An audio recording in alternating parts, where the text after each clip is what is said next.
সুপ্রভাত বন্ধুরা, তোমাদেরকে সকাল সকাল একটা ভিডিওতে অনেক অনেক ওয়েলকাম, অনেক অনেক ভালোবাসা জানিয়ে আজকের দিনটা শুরু করলাম। তো বন্ধুরা দেখো, ঘুম থেকে উঠেছি তখন ওই বাজে 5টা নাগাদ। তো অনেকটাই সকালে উঠেছি, এরকম সকালে আমি উঠি না। তো আজকে একটু মাঠে যেতে হবে, বুঝতেই পারছো গ্রাম এলাকায় যাদের বাড়ি, তো একটুখানি যাব মাঠে, একটু কাজ আছে, সেই কারণে মা আর আমি যাব। মানে আমাদের হচ্ছে গিয়ে বরবটি লাগানো আছে, তো সেটা তুলতে যেতে হবে। তো সেই কারণে যেরকম রিলস করতে পারি, ভিডিওতে নাচতে পারি, সেরকম বাড়ির কাজপত্রও কিন্তু সব কিছু করতে পারি। তো দেখো, ঘুম থেকে উঠে আগে বিছানাটা তুলে নিলাম, নিয়ে তারপরে দেখো মা বাড়ি এসে পুজো দিয়ে দেয় সাথে সাথে, সেই কারণে ঘরদোরগুলো সমস্তটা ঝাড় দিয়ে ভালো করে পরিষ্কার করে মুছে দিতে হবে। তো সেই কারণে আমি ওই ঘর মোছামুছি করে তারপর আমি আর মা বাবা 3জন মিলেই গেছিলাম একটু মাঠে। তো মাঠ থেকে বাড়ি এসেছি 6:30 নাগাদ।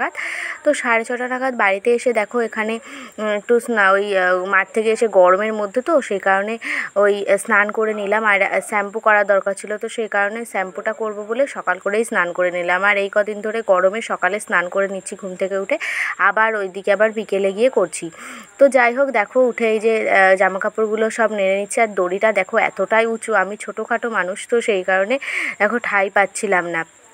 তো এখন কটা বাজে, 7:20 বাজে হয়তো, দেখিয়ে দিলাম তোমাদেরকে। তো দেখো এখন হচ্ছে গিয়ে চাটা কিছুই খাওয়া হয়নি, মা পুজো দিয়ে তারপর একটু ওই সকালবেলা ওই উঠে আগে বাসি পেটে ওই গরম জলটা খাই একটু, তো সেটাই দিল, সেই গরম জলটা খেয়ে নিলাম। নিয়ে এখন হচ্ছে গিয়ে ওই চুলে একটু সিরাম দিয়ে নেব, নালে মানে শ্যাম্পু করেছি তো সিরাম না দিলে চুলটা আরও বেশি কেমন খসখসে হয়ে যাবে। তো সেই কারণে শেষ হয়েই গেল সিরামটা, তো আজকেই ছিল, সেটা লাস্ট দিয়ে নিলাম। তো তারপরে দেখো চুলটা ভালো করে, আর এই জট ছাড়াতে, চুলের জট ছাড়াতে কার কি বিরক্তি লাগে, আমার তো ভীষণ বিরক্তি লাগে। শ্যাম্পু করার পরে চুলের জট ছাড়াতে ইচ্ছাই করে না, মনে হয় কেউ যদি আস্তে আস্তে বেশ ভালো করে জটটা ছাড়িয়ে দিত চুলের, বেশ ভালো হতো।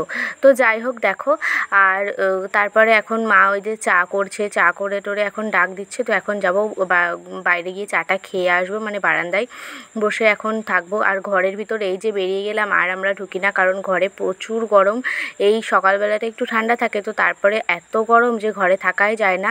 আমাদের বাড়িতে মন্দির আছে, ঠাকুরঘর, তো সেখানে থাকি, সেখানে বেশ একটু গাছপালা হাওয়া বাতাস হয়, সেই কারণে ঘরে তো এত গরম, ফ্যানের হাওয়াও মনে হয় যে আগুনের গোলা পড়ছে। তো বারান্দায় বসে বসে আমি আর মা এখন চাটা খেয়ে নিচ্ছি। আর বাবা তো বাড়িতে নেই, বাবা গেছে হাটে, মানে যেই সবজিটা তোলা হয়েছে সেটা বিক্রি করতে গেছে। তো সেই যাই হোক, এখন দেখো পড়তে বসে গেছি, মানে ভিডিওর পাশাপাশি কিন্তু পড়াশোনাটাও করতে হয়।